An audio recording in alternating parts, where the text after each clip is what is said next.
these are not gentlemen. The French had a habit of calling them goddams. Not because they particularly hated them, but because they said the word so frequently, the French just associated it with them. Like, that's what we'll call them. So, yeah, I mean, they were beer drinking boots doing boogie. Well, if a German's gonna think you're unfriendly. Yeah, I know. I was like, if the Germans have something to say about your beer consumption. All right. Anybody else? Yes. Sure. So, what sort of effective range are they actually? So shooting at? that starts out pretty far and then lessens over time as paper gets better. Basically, in the 1200s, if you're shooting with a 110-pound bow, you can effectively see about 200 to 240 yards, and that stays what's called the king's pleasure until the 1500s. So that's the mark by which archers are supposed to measure themselves, and to varying degrees, they're successful in enforcing that.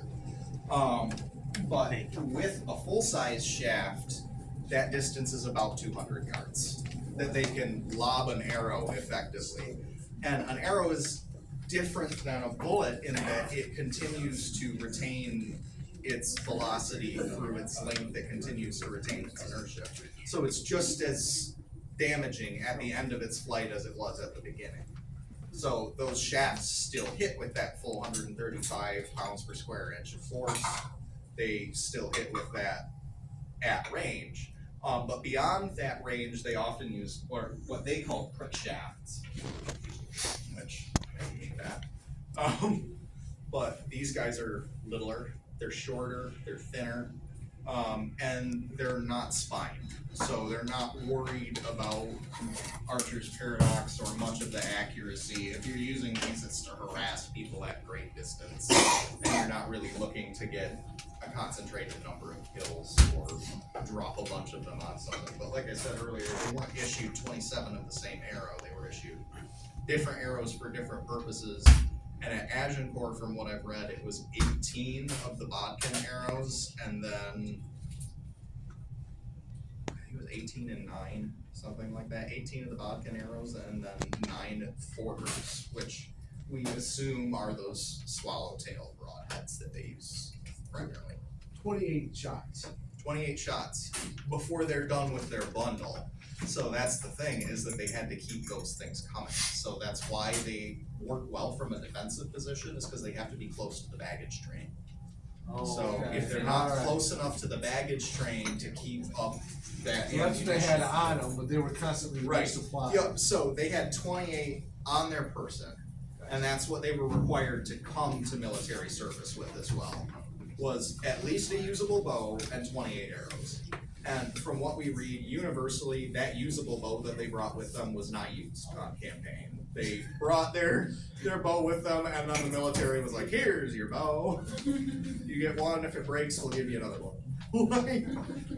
But they were required to supply at least enough to be ready to fight when they started. And then after that, it was whatever supply they got. Because the numbers that we see at Agincourt just don't add up for everybody having 28 arrows. They continuously fired for an hour and a half, which means they expended an ungodly amount somewhere in the neighborhood of 500,000 arrows. How many archers were there? There was somewhere between 3,000 and 7,000. The sky must have been darkened by. Yeah, and that's what the French say too. They said we saw and took terror.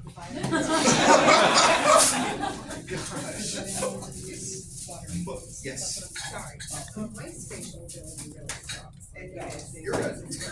So I was just like 200 yards. 2 football fields. Is that seriously? Yep, 2 football fields. So they were accurate.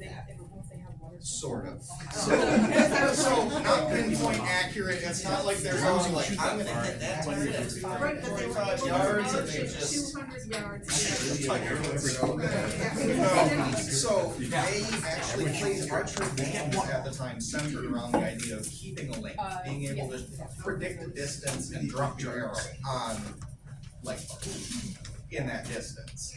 So the idea wasn't to hit an individual person, Right. it was to mass thousands of arrows on just a 10-yard spot, just cover it. So their game, they had a game called Hoyles, which we now would call holes, basically. So they would put a hoop, and the hoop was only 5 yards around. They would put this hoop out somewhere between 160 and 250 yards, and the idea was to drop on it. And because of the legal statutes of the day, the law required that all able-bodied men between 15 and 60, and this doesn't start in 1285, they're required to have bows in 1285, but they're not required at this like weekly practice thing until 1350 or so. It's just before Poitiers that they start to really take it seriously as a national thing. But this game Hoyles, they put this this hoop out at 150 to 250 yards, and then they would try to drop arrows on it. And they were required to practice every Sunday afternoon and every feast day, which in the Middle Ages was a lot of days. It was a feast day for everything.